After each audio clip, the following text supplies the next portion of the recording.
Hello students, it's Anuradha ma'am here. Welcome to my YouTube channel made concept easy. आज के video lecture में class 11 psychology के chapter 5 को start कर रही हूँ, जिसका नाम है sensory attention and perceptual process. ये जो चैप्टर है मैं बिल्कुल आपको एज पर एनसीईआरटी डिटेल में एक्सप्लेन करूंगी। आज के वीडियो लेक्चर में मैं आपको 4 टॉपिक एक्सप्लेन करूंगी।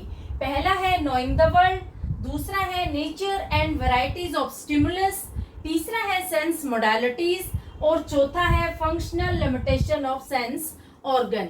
तो पूरा वीडियो लेक्चर स्टार्टिंग से एंड तक फुल कंसंट्रेशन के साथ देखना, ताकि चारों टॉपिक आपको अच्छे से क्लियर हो जाए, सारे की कंसेप्ट आपको क्लियर हो जाए इन चारों टॉपिक्स के।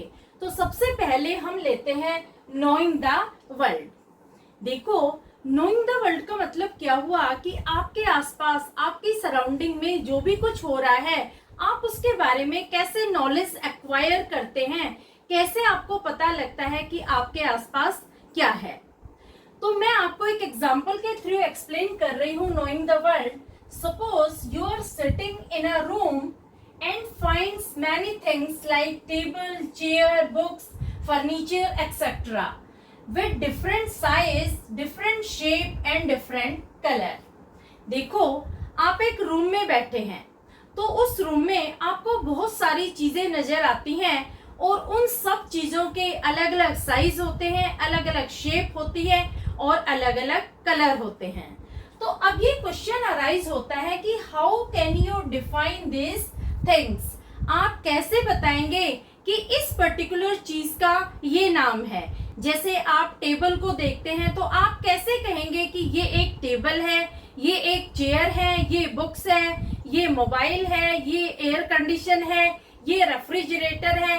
तो किस बेस पर आप ये कंक्लूड करते हैं, आप डिसाइड करके बताते हैं कि इस पर्टिकुलर चीज का ये नाम है। देखो, जब हम किसी भी चीज को देखते हैं तो हम अपने सेंस ऑर्गन्स को अप्लाई करते हैं। इसमें 3 चीजें आती हैं। 3 चीजों में सबसे पहले आता है सेंसेशन, दूसरा आता है अटेंशन और तीसरा आता है परसेप्शन। ये तीनों ही एलिमेंट कॉग्निशन के हैं। तो आपके एग्जाम में 1 मार्कर भी आ सकता है कि कॉग्निशन के कौन से 3 इंपॉर्टेंट एलिमेंट हैं जो एक ही प्रोसेस के अलग अलग पार्ट हैं, लेकिन तीनों ही एक दूसरे से इंटर रिलेटेड हैं। तो पहला है सेंसेशन, दूसरा है अटेंशन और तीसरा है परसेप्शन। अब मैं आपको डिटेल में बता रही हूँ कि सेंसेशन क्या होता है, परसेप्शन क्या होता है और अटेंशन क्या होता है। देखो, sense organ register information about objects that is known as sensation.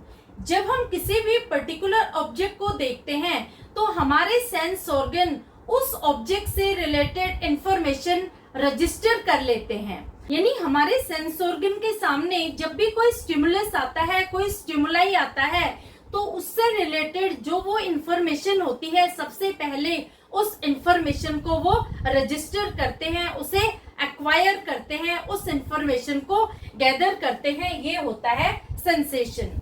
दूसरा होता है sense organ must be able to draw attention about qualities of object that is known as attention. अब देखो, सेकंड स्टेप में क्या होता है कि जब आपने सारी इंफॉर्मेशन रजिस्टर कर ली उस पर्टिकुलर ऑब्जेक्ट की, इसके बाद उस ऑब्जेक्ट से रिलेटेड सारी क्वालिटीज, सारे एट्रीब्यूट, सारे कैरेक्टरिस्टिक्स पर आप फोकस करते हैं कि इस ऑब्जेक्ट का क्या साइज है, क्या इसकी शेप है और क्या इसका कलर है। यानी आप अटेंशन पे करते हैं, उस चीज को आप बहुत माइन्यूटली ऑब्जर्व करते हैं। ये होता है अटेंशन। और तीसरा होता है परसेप्शन, जिसमें होता है registered information is sent to brain to form meaning, that is known as perception. देखो, जब आपने उस चीज के बारे में, उसकी क्वालिटीज के बारे में सारी इंफॉर्मेशन एक्वायर कर ली, तो अब उस इंफॉर्मेशन को आप अपने ब्रेन में भेजते हैं। यानी ब्रेन एक स्कीमा डेवलप करता है उस पर्टिकुलर ऑब्जेक्ट के बारे में। उस पर्टिकुलर ऑब्जेक्ट को ब्रेन रिकॉग्नाइज करता है, उसे इंटरप्रेट करता है। इसे हम कहते हैं परसेप्शन। यानी उस ऑब्जेक्ट की क्वालिटीज को फोकस करने के बाद, उसके कैरेक्टरिस्टिक को फोकस करने के बाद हम अपने माइंड में एक मीनिंग बनाते हैं, इसे हम कहते हैं परसेप्शन।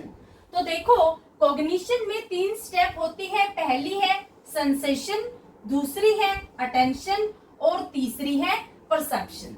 समझ में आया? तो जब हम किसी भी चीज के बारे में जानने की कोशिश करते हैं तो हमारे माइंड में तीनों ही तरह के एक्टिविटीज होती हैं। सबसे पहले सेंसेशन होता है, यानी हम अपने सेंस ऑर्गन के थ्रू इंफॉर्मेशन को रिसीव करते हैं। सेकंड है अटेंशन, यानी जो भी इंफॉर्मेशन हमने एक्वायर की है उस इंफॉर्मेशन को हम अटेंटिवली, उसे माइन्यूटली हम ऑब्जर्व करते हैं। जो भी क्वालिटीज है, जो भी कैरेक्टरिस्टिक्स है ऑब्जेक्ट से रिलेटेड, उस पर हम फोकस करते हैं। और तीसरा आता है परसेप्शन।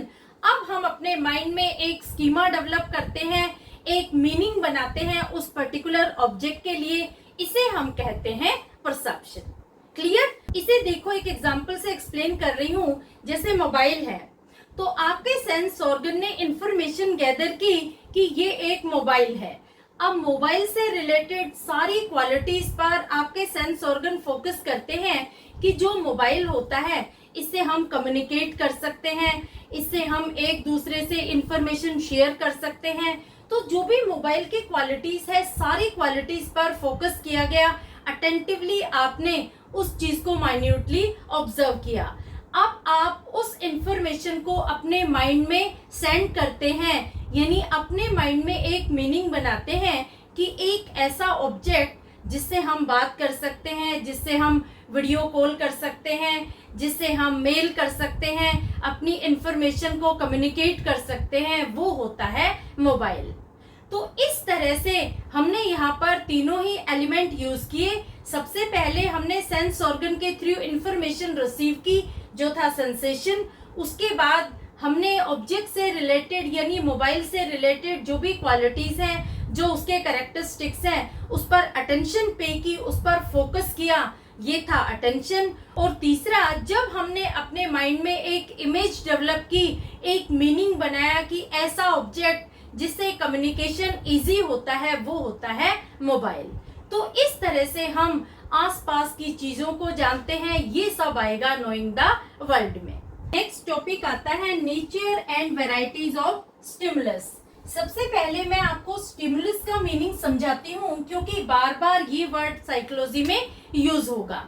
स्टिमुलस क्या होता है? देखो, स्टिमुलस कोई भी ऐसी चीज जो आपके अंदर इंटरेस्ट डेवलप करती हो, आपके इमोशंस डेवलप करती हो, आपके सेंस ऑर्गन को अराउज करती हो, वो होता है स्टिमुलस।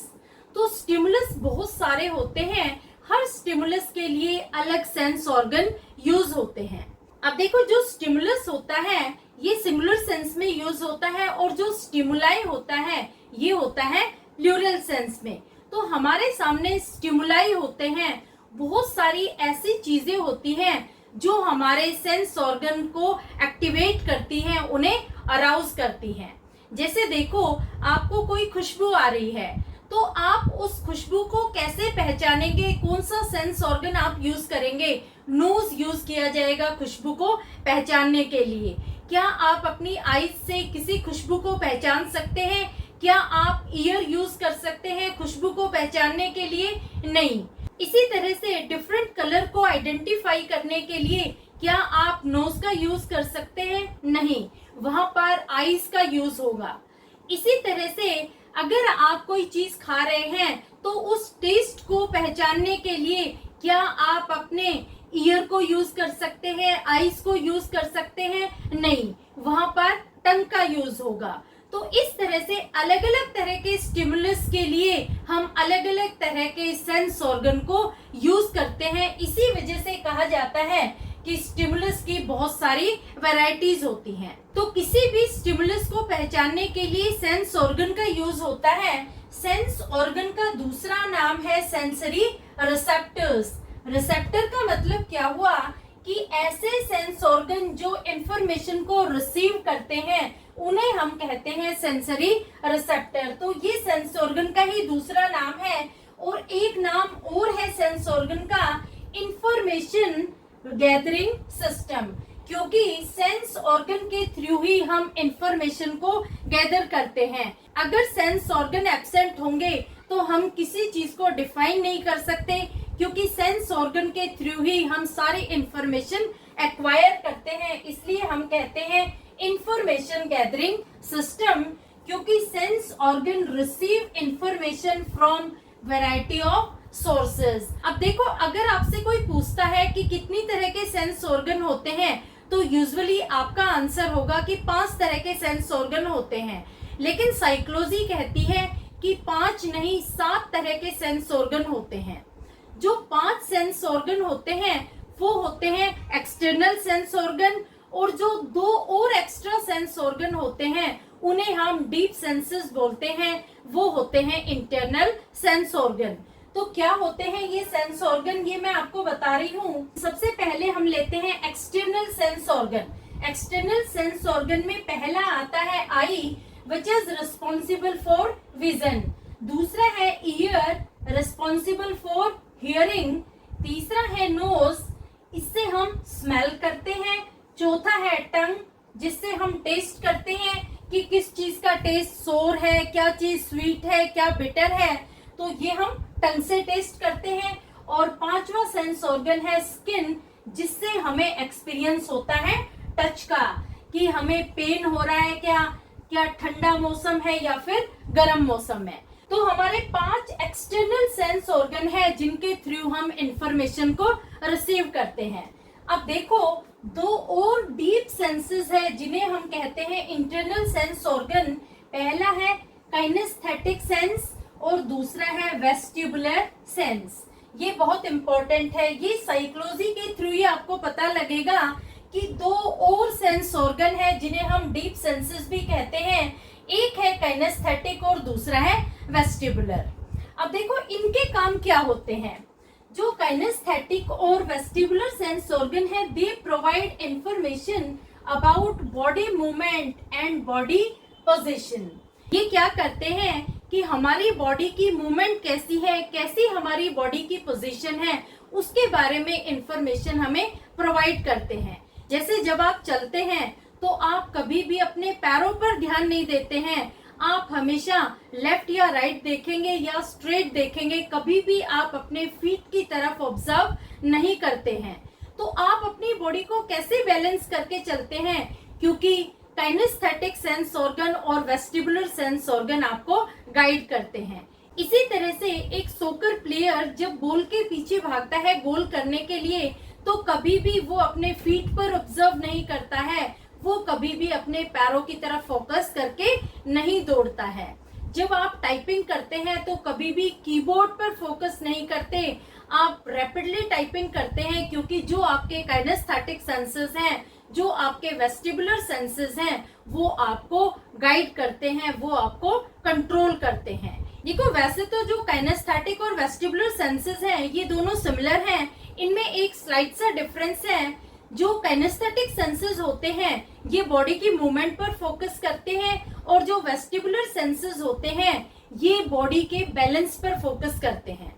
तो ये आपको बहुत अच्छे से ध्यान रखना है कि हमारे 5 नहीं 7 सेंस ऑर्गन होते हैं, और जो 7 सेंस ऑर्गन होते हैं ये 10 तरह के स्टिमुलस को एक्सपीरियंस करते हैं। ये आपके एग्जाम में 1 मार्कर में पूछा जा सकता है कि जो 7 तरह के सेंस ऑर्गन होते हैं वो कितनी वैरायटी ऑफ स्टिमुलस को एक्सपीरियंस करते हैं।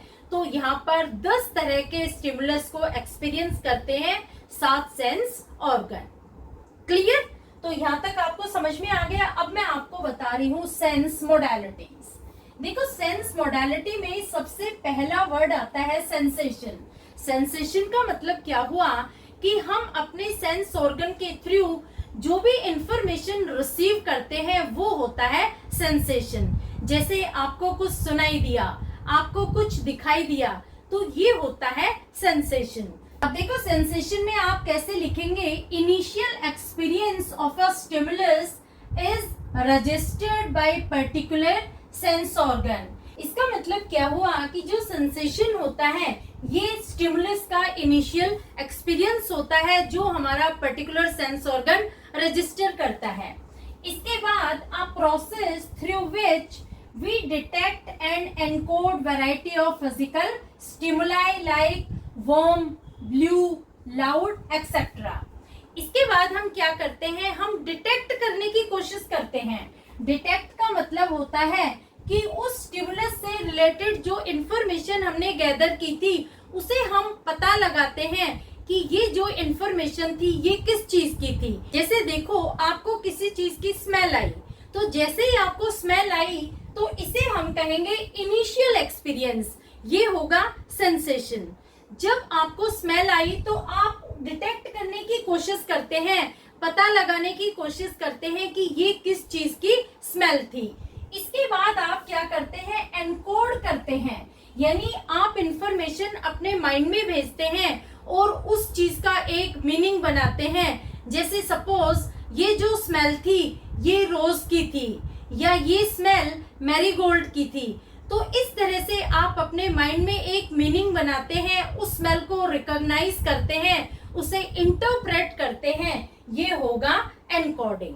तो समझ आया सेंसेशन में क्या होता है। सबसे पहले आप स्टिमुलस के इनिशियल एक्सपीरियंस को रजिस्टर करते हैं, फिर उसे डिटेक्ट करते हैं, फिर उसे एनकोड करते हैं, यानी अपने माइंड में उस चीज का एक मीनिंग बनाते हैं, ये होगा सेंस मोडालिटी में। अब देखो, different sense organ deal with different form of stimuli known as sense modality.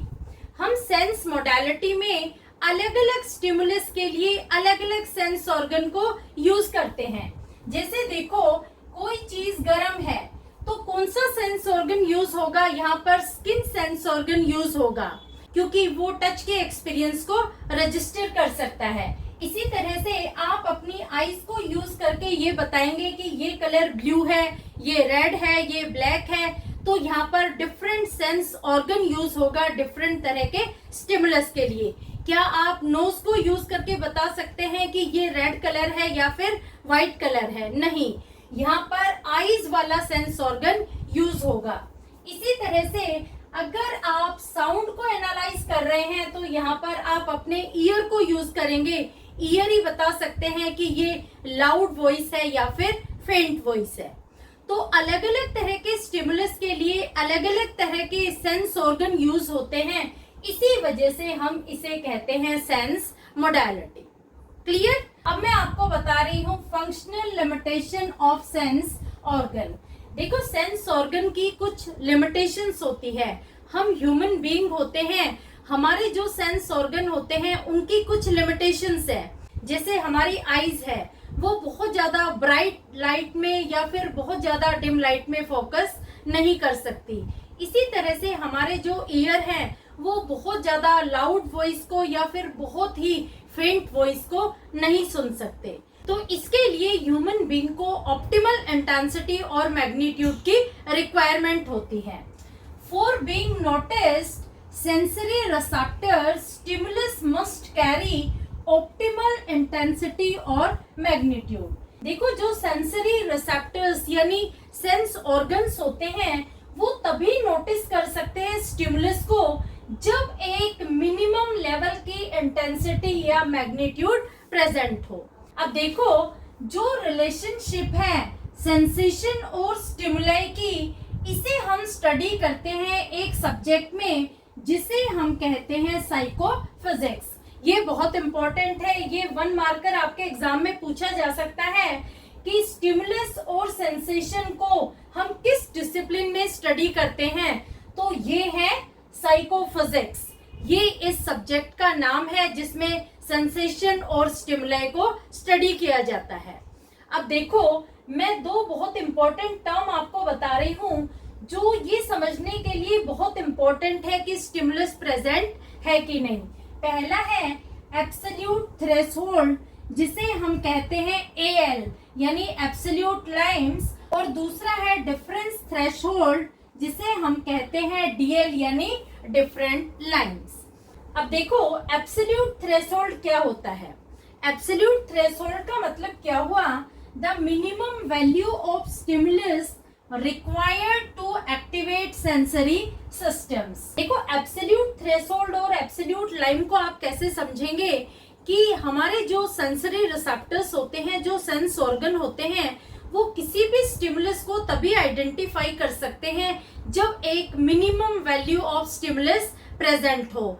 जब मिनिमम वैल्यू ऑफ इंटेंसिटी और मैग्नीट्यूड वहां पर अवेलेबल हो तभी वो पहचान पाएंगे कि स्टिमुलस प्रेजेंट है। जैसे देखो, मैं आपको इसे एक एग्जांपल से एक्सप्लेन कर रही हूँ। सपोज आपने एक पानी का ग्लास लिया, उसमें आपने एक शुगर का ग्रेन्यूल डाला, यानी आपने एक चीनी का दाना डाला और पानी पिया, तो आपको किसी तरह की कोई स्वीटनेस फील नहीं होगी। आपने दूसरा दाना डाला और पानी पिया, तो अब भी आपको किसी तरह का पानी में मिठास महसूस नहीं होगा। आप एक दाने के बाद और दाने डालते जाएंगे तो एक ऐसा पॉइंट आएगा कि पानी आपको हल्का मीठा महसूस होगा। तो यहाँ पर कितने दानों से उस पानी के ग्लास में मिठास आई है, इसे हम कहेंगे AL, इसे हम कहेंगे एब्सोल्यूट थ्रेशोल्ड। यानी पानी को मीठा बनाने के लिए मिनिमम नंबर ऑफ कितने शुगर ग्रेन्यूल्स की रिक्वायरमेंट पड़ी, इन्हें हम कहते हैं AL। अब देखो, जो AL होता है ये पर्सन टू पर्सन वेरी करता है। सपोज आपको तो 25 दानों में ही हल्की मिठास महसूस हुई पानी में, लेकिन दूसरा पर्सन है उसको 30 दाने डालने के बाद पानी में मिठास महसूस हुई। तो यहाँ पर पानी को स्वीट बनाने के लिए, मीठा बनाने के लिए मिनिमम आपको कितने चीनी के दानों की रिक्वायरमेंट पड़ी, इसे हम कहेंगे एब्सोल्यूट थ्रेशोल्ड। समझ में आ गया। दूसरा है डिफरेंस थ्रेशोल्ड और different lines. The smallest difference in the value of two stimuli that is necessary to notice them as different. इसका मतलब क्या हुआ कि दो स्टिमुलाई को नोटिस करने के लिए उनमें स्मॉलेस्ट डिफरेंस कितना होना चाहिए, कितना दो स्टिमुलाई के बीच में मिनिमम डिफरेंस होना चाहिए, उन दोनों स्टिमुलाई को अंडरस्टैंड करने के लिए, रिकॉग्नाइज करने के लिए, इंटरप्रेट करने के लिए। तो सिमिलर एग्जांपल को ही हम कंटिन्यू करते हैं। जैसे देखो, सपोज आपने 25 दाने डाले तो आपको हल्की स्वीटनेस महसूस हुई। अब उस पानी को आप ज्यादा स्वीट बनाना चाहते हैं तो आप उसमें एक और दाना डालेंगे तो आपको किसी तरह की ज्यादा और मिठास महसूस नहीं होगी। आप दूसरा दाना डालेंगे तब भी आपको ज्यादा मीठा नहीं लगेगा पानी, लेकिन आप एक दाने के बाद और दाने बार बार डालते जाएंगे तो एक ऐसा पॉइंट आएगा कि पानी आपको बहुत ज्यादा स्वीट लगेगा। तो यहाँ पर आपने कितने और चीनी के दाने मिलाए उस पानी को मीठा बनाने के लिए, इसे हम कहेंगे DL, इसे हम कहेंगे डिफरेंस थ्रेशोल्ड। जैसे देखो, आपने एक प्लेन वाटर में 25 चीनी के दाने डाले थे तो पानी हल्का मीठा हुआ था, लेकिन आपने उस पानी को और ज्यादा मीठा बनाने के लिए 20 और दाने डाल दिए। तो यहाँ पर आपके पास दो अलग अलग स्टिमुलाई प्रेजेंट हैं। पहले पानी को मीठा बनाने के लिए आपने 25 चीनी के दाने यूज किए थे, तो वो था आपका AL, यानी वो था एब्सोल्यूट थ्रेशोल्ड। और जो आपने 20 और दाने ऐड किए हैं पानी को स्वीटर बनाने के लिए, मोर स्वीट बनाने के लिए, वो होगा डिफरेंस थ्रेशोल्ड, जिसे हम कहते हैं DL। क्लियर। तो सेंसरी सिस्टम को एक्टिवेट करने के लिए, सेंस रिसेप्टर्स को एक्टिवेट करने के लिए मिनिमम वैल्यू ऑफ स्टिमुलेशन की रिक्वायरमेंट होती है। स्टिमुलस में एक मिनिमम इंटेंसिटी और मिनिमम मैग्नीट्यूड होना चाहिए, तभी सेंस ऑर्गन उसे नोटिस कर सकते हैं, आइडेंटिफाई कर सकते हैं कि स्टिमुलस प्रेजेंट है। क्लियर। होपफुली ये चारों टॉपिक आपको अच्छे से क्लियर हो गए होंगे। आप मेरे चैनल को सब्सक्राइब जरूर कर लेना, क्योंकि पूरा चैप्टर मैं आपको एज पर NCERT डिटेल में एक्सप्लेन करूंगी। Thank you so much.